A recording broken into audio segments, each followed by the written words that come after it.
अब सुलझाना दो तरह का हो सकता है। एक तो सुलझाना जो है वो अपनी मर्जी के मुताबिक सुलझाएं, और दूसरा ये कि फ़लस्तीनियों की मर्जी के मुताबिक सुलझे और आलम इस्लाम की मर्जी के मुताबिक सुलझे। अगर तो पाकिस्तान इसमें कोई किरदार अदा कर पाया तो फिर इनफैक्ट जो है ना, जो आप कामयाबी को, सक्सेस को गेज करेंगे वो उस वक्त कर पाएंगे। आज ये हम कहें कि जी ये हमारी कामयाबी है कि हमें बुलवा रहे हैं, नहीं, ये उस वक्त हमारी कामयाबी होगी जब जो भी नतीजा निकले वो फलस्तीनी अवाम की मर्जी के मुताबिक और आलम इस्लाम की मर्जी के मुताबिक निकले। इस वक्त सूरत हाल ये है कि कई लाख फलस्तीनी जो है या शहीद हुए या जख्मी हुए या बेघर हुए, बिलियन डॉलर्स का नुकसान हो गया। और ये नुकसान जो है ये बहुत बड़ा है। उसमें बच्चे भी हैं, उसमें ख्वातीन भी हैं, उसमें बाकी मर्द भी हैं, बूढ़े भी हैं। तो ये सारा कुछ जो कुछ हुआ है, ये तबाही जो है, ये जाहिर है फलस्तीनी पे उनकी नस्ल कुशी हुई है, या मुसलमानों को जो है ना बतौर मुसलमान जो है उनकी नस्ल कुशी हुई है। ये इसको हमको जहन में रखना चाहिए। एक पासपोर्ट के बारे में मेरे भाई ने बात की, इफ्तियार वली साहब ने। तो उसमें सर ये जो पासपोर्ट वाला मामला था वो 101 पासपोर्टों के अंदर था, वो हमारा 98 नंबर पे आया। मेरी ख्वाहिश है कि पाकिस्तान का पासपोर्ट या पाकिस्तान की इज्जत, अल्लाह उसको इतना बढ़ाए, हम सब उसमें पार्टिसिपेट करें कि वो पहले चंद उसमें पासपोर्ट्स में आए या पहले चंद मुल्कों में आए। ये मेरी ख्वाहिश है, मेरे दिल की ख्वाहिश है, और बाकी मेरे दोनों भाइयों की भी यही ख्वाहिश होगी।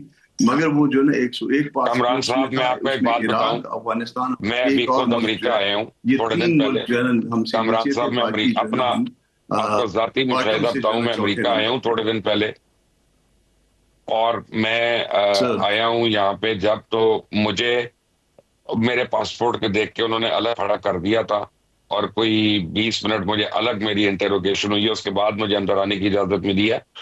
तो गलत फहमी का किसी को शिकार नहीं रहना चाहिए कि हमारे पासपोर्ट की इज्जत है, अभी भी हम अंडर स्क्रूटनी है।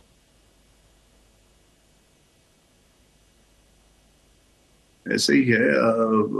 इसमें अल्लाह करे, हम सब की ख्वाहिश है, हम पाकिस्तानियों की इज्जत चाहते हैं, हाँ, पाकिस्तान की इज्जत चाहते हैं, पाकिस्तान की तरक्की भी चाहते हैं। मगर वो खाम खा उसमें किसी दूसरे के ढोल के थाप पे हम नाच भी नहीं सकते हैं। इसमें ये नहीं है कि हम खाम खा हाँ, खुशियां मनाएं।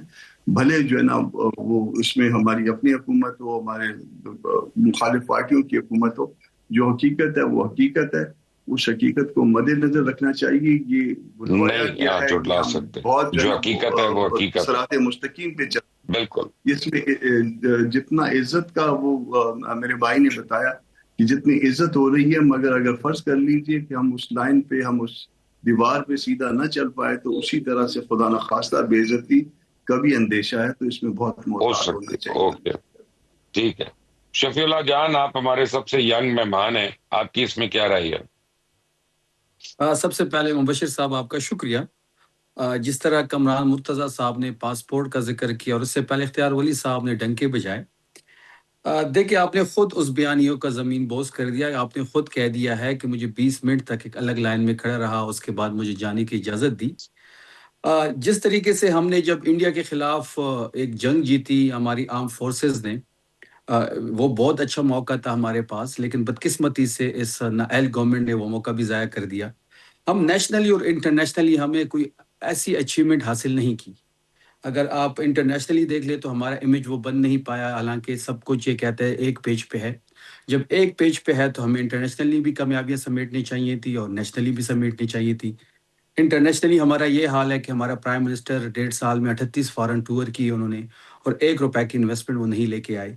मतलब लोगों को इन पे एतबार नहीं है, क्योंकि आपके पास मैंडेट नहीं है। जब आपके पास मैंडेट नहीं है, पोलराइजेशन है कंट्री में, आपने मैंडेट चुराया हुआ है, उस मैंडेट पे आप पीएम बने हुए हैं और आप दुनिया घूम रहे हैं, लेकिन दुनिया को पता है कि आप किस तरीके से प्राइम मिनिस्टर बने। जब दुनिया को पता है तो दुनिया पे एतबार क्यों करेगी?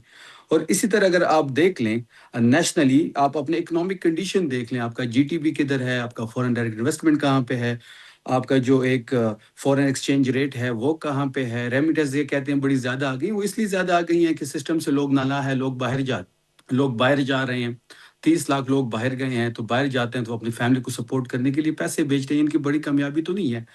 تو میرا یہ ماننا ہے کہ جس طریقے سے یہ کبھی جو پیس بورڈ کی بات ہو رہی ہے یہ بھی ہمیں دیکھنا پڑے گا. دیکھیں کوئی فری لنچ نہیں ہوتا. اگر ٹرمپ انوائٹ کر رہے ہیں آپ کو پیس بورڈ پہ تو فری لنچ وہاں پہ بھی نہیں ہوگا. اب اللہ کرے یہ ہمارے لیے باعث شرمندگی کا باعث نہ بنے اور اس میں کچھ ایسے فیصلے اس ناجائز حکومت سے نہ کروائے جائے جو ہمارے لیے باعث شرمندگی بنے. شفیلا جان، ویسے ایک بات ہے، آپ لوگ بھی نا، وہ کیا کہتے ہیں، منیر نیازی نے کہا تھا نا، جس شہر میں بھی رہنا اکتائے ہوئے رہنا. وہ اگر میں کہوں نا کہ آج یہاں ڈیٹرائٹ میں ایک مرغی نے انڈا دیا ہے اور وہ اتنا بڑا ہے، تو آپ کہیں گے کہ دیکھیں، کیونکہ پاکستان میں غیر منتخب حکومت ہے، پاکستان کی مرغی ٹینشن میں، اور وہ انڈا اس کا چھوٹا دے رہی ہے، بلکہ دے ہی نہیں رہی کئی کئی دن. تو یہ حکومت کی ناکامی ہے کہ ہماری مرغی کے انڈے کا سائز چھوٹا ہے. تو پلیز آگے آگے نہیں بھی چلیں اس پہ، تاکہ ہم کوئی مبشر صاحب، مثبت باتیں کریں. مبشر صاحب دیکھیں میں نے جو باتیں کی ہیں اب وہ یہ پروف کر دے کہ اگر میں نے کچھ غلط ہو، آپ کی اکنامک کنڈیشن آپ کے سامنے ہے. نہیں، انٹرنیشنلی آپ نے صحیح انٹرنیشنلی کی، لیکن ایک بات میں آپ کو بتاؤں کہ انٹرنیشنلی معاشی کون حالت جو سا پی ٹی ایک آئی کے بڑی زمانے میں اچیومنٹ تھی ہے وہ جو بھی ہم تو نے ہمیں حاصل پتہ ہے کی؟ نا. نہیں، انٹرنیشنلی انہوں نے ایسے کیا اچیو کر لیا ہے کہ یہ جو کہہ رہے ہیں کہ ہمارا لوہا منوایا جا رہا ہے اور ہمیں عزت دی جا رہی ہے. دیکھیں کوئی فری لنچ نہیں ہوتی. ابھی جب آپ پیس بورڈ پہ جائیں گے، ابھی اس سے پہلے کچھ دن پہلے جو غزہ میں فوج بھیجنے کا معاملہ تھا تو اس پہ بھی حکومت کلیئر نہیں تھی. رانا ثناء اللہ صاحب میرے ساتھ ایک شو میں تھے، وہ خود کلیئر نہیں تھے کہ ہم فوج کیوں بھیجیں گے، ہم حماس کو ڈسارم کے لیے بھیج رہے ہیں یا فلسطین کے لیے بھیج رہے ہیں، یہ خود بھی نہیں کلیئر. تو یہ بہت ساری چیزیں ہیں جو بڑے دیکھ کے کرنا پڑے گا. دیکھیں اندر کی ہماری جو بھی سیاست ہو وہ ہوتی رہے گی، لیکن باہر کے لیے ایسی کوئی ٹھیک ایکٹیویٹی ہے نہیں ہونی چاہیے جو ہمارے لیے باعث شرمندگی کا باعث بنے. اختیار ولی صاحب، یہ بڑا ایک امپورٹنٹ پوائنٹ ہے نوجوان نے اپنا پہ سامنے رکھا، اور وہ یہ ہے کہ حکومت کو اب چاہیے کہ اس پہ میں سمجھتا ہوں آل پارٹیز کانفرنس بلائے اور سب کو ان کانفیڈنس لے کے یار ہمارے پوائنٹس یہ ہوں گے، اور ہم حماس کو ڈسارم کرنے نہیں جا رہے بلکہ فلسطینیوں کے دو ریاستی حل کی طرف جا رہے ہیں، اور اس کے علاوہ ہم کسی اور نقطے پہ ایگری نہیں کریں گے. تو یہ ایک آپ اگر باور کروا دیں آل پارٹیز کانفرنس بلوا کے، تو آئی تھنک بڑی کامیابی ہوگی آپ کی. ہاں بالکل ایسا ہی کریں گے. لیکن میں ایک بات کامران مرتضیٰ صاحب اور شفیع جان صاحب دونوں سے، مطلب یہ گٹس تو ہم نے پولیٹیکل، ہماری پتہ نہیں تربیت تو اب یہ کچھ پولیٹیکل پارٹیز کی ایسی ہو گئی ہیں کہ ہم یہاں پر بیٹھ کے بھی اچھی بات کو بھی ہم نے گندا ہی کرنا ہوتا ہے، کسی اچھے اقدام کو بھی ہم نے اس میں پولوشن، اس کو پولوٹ کرنا ہے، اس کو اس میں وائرس ڈالنا ہوتا ہے.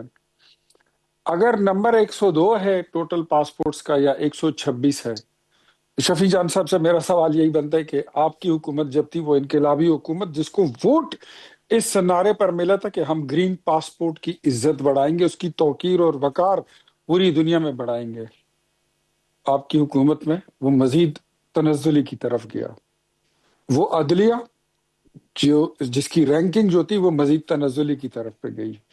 ہاں آج ڈپلومیٹیکلی آپ پوچھ رہے ہیں کہ ہم نے کیا اچیو کیا، میں بتاتا ہوں آپ کو. آپ کی حکومت میں انڈیا نے حملہ کیا، آپ کا وزیر اعظم ہمارے اپوزیشن لیڈر سے پوچھتا تھا کہ اب میں کیا کروں،